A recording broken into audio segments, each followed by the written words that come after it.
रहमतपुर नाम के एक छोटे से गांव में नसरीन और इकबाल नामी मियां बीवी अपने दो बच्चों अदनान और सफियान के साथ एक छोटे से घर में रहते थे। इकबाल सेठ हबीबुर रहमान के यहाँ खेतों में मजदूरी का काम करता था और नसरीन गांव के एक बड़े बंगले में खाना बनाने और सफाई का काम करती थी। दोनों मियां बीवी बहुत मेहनत और मशक्कत करके अपने और अपने बच्चों का पेट पालते थे। यूं तो हर साल गर्मी के मौसम में दर्जा हरारत 40 डिग्री तक पहुंच जाता था, लेकिन उस साल गर्मी कुछ ज्यादा ही बढ़ गई थी, जिसकी वजह से रहमतपुर गांव के लोग बहुत ज्यादा परेशान थे। दिन हो या रात लोग गर्मी से बेहाल थे। इस साल तो बहुत ज्यादा गर्मी पड़ी है। इतनी सख्त धूप में काम करना बहुत मुश्किल हो गया है। घर से निकलते ही पसीना बारिश की तरह बहने लगता है।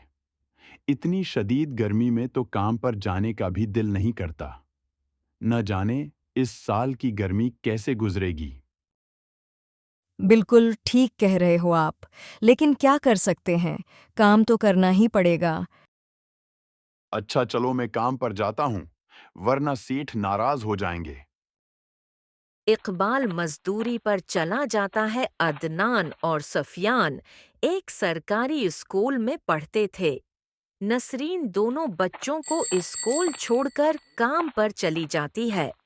उस बंगले में मालकन सायरा और मालिक फहद अपने दो बच्चों आयशा और हारिस के साथ रहते थे। नसरीन आ गई तुम। चलो जल्दी से सारे काम निपटा लो। तुम्हें पता है ना, आज हारिस की सालगिरह की पार्टी है, तो सब काम 4 बजे से पहले मुकम्मल हो जाने चाहिए। और हाँ, उसके बाद तुम घर सजाने में भी मेरी मदद करोगी, ठीक है? ठीक है मालकन, मैं पहले जाकर सारे काम निपटा लेती हूँ, उसके बाद सजावट में भी आपकी मदद करूँगी। ऐसे नसरीन घर के सारे काम मुकम्मल करने के बाद सायरा के साथ मिलकर पूरा घर खूबसूरती से सजा देती है। अच्छा मालकन, मैंने सारे काम मुकम्मल कर दिए हैं और पार्टी की तैयारी भी हो गई है। अब मैं घर जा रही हूँ। हाँ ठीक है, लेकिन याद है ना, आज शाम 7 बजे पार्टी है। तुम अपने बच्चों के साथ जरूर आना, और मुझे तुम्हारी थोड़ी मदद भी चाहिए होगी। ठीक है मालकन, मैं शाम 7 बजे बच्चों के साथ आ जाऊंगी। ऐसा कहकर नसरीन घर चली जाती है और बच्चों को तैयार करके शाम को पार्टी में ले आती है।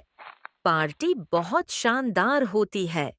नसरीन के बच्चे इतना बड़ा घर देखकर आपस में कहते हैं, सुफियान देखो ये घर कितना बड़ा और खूबसूरत है।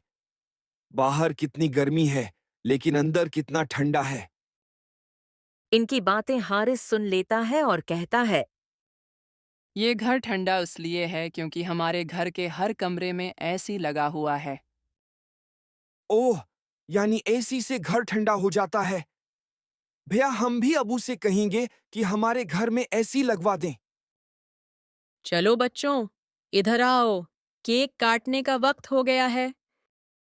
जब केक काटा जा रहा होता है तो अदनान और सफयान ऐसी की ठंडी हुआ का मजा लेते लेते हारिस के कमरे की तरफ चले जाते हैं। वहां जाकर कमरे के बाहर खड़े होकर ठंडी हुआ का लुत्फ उठाते हैं। फिर आहिस्ता आहिस्ता अंदर चले जाते हैं। भैया ये कमरा तो सबसे ज्यादा ठंडा है, और ये बस्तर कितना नर्म है। दोनों बस्तर पर बैठ जाते हैं और ठंडी हुआ में मजा लेने लगते हैं। देखते ही देखते 15 मिनट गुजर जाते हैं और दोनों को नींद आ जाती है। उसी दौरान अचानक आयशा कमरे में आती है और दोनों को बस्तर पर देखकर गुस्से से चलाती है। ये दोनों मेरे कमरे में क्या कर रहे हैं? अम्मी इधर आएं। सायरा कमरे में आती है और कहती है, तुम दोनों फौरन मेरे बिस्तर से उठो। दोनों घबरा कर उठ जाते हैं। नसरीन भी शोर सुनकर आ जाती है। क्या हुआ मालकन? ये पूछ क्या नहीं हुआ? तुम्हारे बच्चों ने अपने गंदे कपड़ों से मेरा वस्त्र खराब कर दिया। ये हमारे घर को सुराए समझ बैठे हैं। अभी के अभी निकल जाओ यहाँ से और कल से काम पर भी आने की जरूरत नहीं। मालकिन ऐसा न करें, बच्चे नादान हैं, माफ कर दें। ये तुम्हारा मसला है। अब तुम यहाँ काम नहीं कर सकती। सायरा नसरीन को बच्चों समेत घर से निकाल देती है। अब नसरीन के पास कोई काम नहीं था। घर का सारा बोझ इकबाल पर आ गया था। ए अल्लाह, आज तो आटा भी नहीं है, मैं बच्चों को क्या खिलाऊं? इसी वक्त इकबाल आता है और कहता है, आज खाना मैं लाया हूँ। सेठ के यहाँ दावत थी। सब खाना खाकर सो जाते हैं। अगले दिन नसरीन सायरा के घर जाकर पैसे मांगती है, लेकिन वो उसे भगा देती है। रास्ते में उसे एक पोस्टर नजर आता है, बिरयानी बनाने वाले की जरूरत है।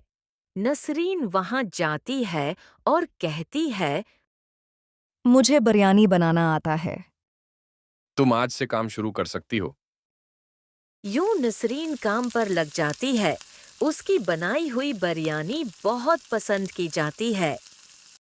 वाह, आज की बिरयानी तो लाजवाब है। तुम्हारे हाथ में जादू है। नसरीन कहती है, बस मसाले बराबर डाले हैं और दम पर पकाया है। दुकान पर गाहक बढ़ जाते हैं, आमदनी बढ़ती है। एक दिन बच्चे कहते हैं, काश हमारे घर में भी ऐसी होता। नसरीन ये सुनकर मजीद मेहनत करने लगती है। एक दिन उसे पुराना ऐसी नजर आता है। वो 25,000 में खरीद लेती है। घर में ऐसी लग जाता है। बच्चे खुश हो जाते हैं। इकबाल भी खुश होता है। दोनों मियाँ बीवी बिरयानी के काम में लग जाते हैं और अच्छी कमाई करने लगते हैं। बच्चे पूरी गर्मी ठंडी हुआ में गुजारते हैं और यूं वो सब खुशी खुशी अपनी जिंदगी गुजारने लगते हैं। लाहौर के एक पोश इलाके में अहमद और आयशा नामी मियाँ बीवी नई नई शादी के बाद रहने आए थे। आयशा एक स्कूल में टीचर थी, जबकि अहमद एक नफ्सियाती डॉक्टर था। शादी के बाद अहमद ने एक खूबसूरत घर किराए पर ले लिया था। चूंकि वो उस इलाके में नए थे, उसलिए वो किसी को ज्यादा नहीं जानते थे। इसी कॉलोनी के करीब शबनम नामी एक काम वाली रहती थी, जो मुख्तलिफ घरों में काम करती थी। उसकी एक पड़ोसन रखसाना भी थी, जो बातूनी और चगलखोर तबीयत की थी। वो हर घर की बात दूसरे घर में पहुंचा देती थी, जबकि शबनम बहुत सीधी सादी और खामोश तबीयत की औरत थी, जिसे अपने काम से मतलब था। जब अहमद और आयशा उस घर में आए तो रखसाना को फौरन खबर हो गई। वो सैयदा उनके दरवाजे पर पहुंची और घंटी बजाई। अस्सलाम वालेकुम मीम साहब, मेरा नाम रखसाना है। पूरी कॉलोनी मुझे जानती है। मैं झाड़ो, पूछा, बर्तन, कपड़े सब काम कर लेती हूँ। आपको काम वाली की जरूरत होगी। आयशा ने सोचा वाकई उसे किसी की जरूरत है, तो उसने पूछा, तनख्वाह कितनी लोगी? 5,000 लेती हूँ, लेकिन आप नए आए हैं, 4,000 में काम कर दूंगी। बस किसी को बताइएगा नहीं। आयशा ने उसे काम पर रख लिया। चूंकि आयशा को सुबह स्कूल जाना होता था, इसलिए वो रखसाना को दोपहर में बुलाती थी। आयशा थकी हुई आती, इसलिए वो इस पर ज्यादा नजर नहीं रख पाती थी। आहिस्ता आहिस्ता रखसाना ने काम चोरी शुरू कर दी। एक दिन आयशा ने देखा कि उसकी नई कमीज पर रंग लग गया है। रखसाना, मैंने कहा था ये कमीज अलग धोना, ये क्या हुआ? रखसाना फौरन बहाना बनाने लगी। मीम साहब, मेरा शौहर बार बार फोन कर रहा था, उसी में ध्यान हट गया। आयशा ने बात को नजरअंदाज कर दिया। कुछ दिन बाद अहमद की उम्मी भी उनके पास रहने आ गईं। उनकी आंखें कमजोर थीं, लेकिन वो घर के कामों पर नजर रखती थीं।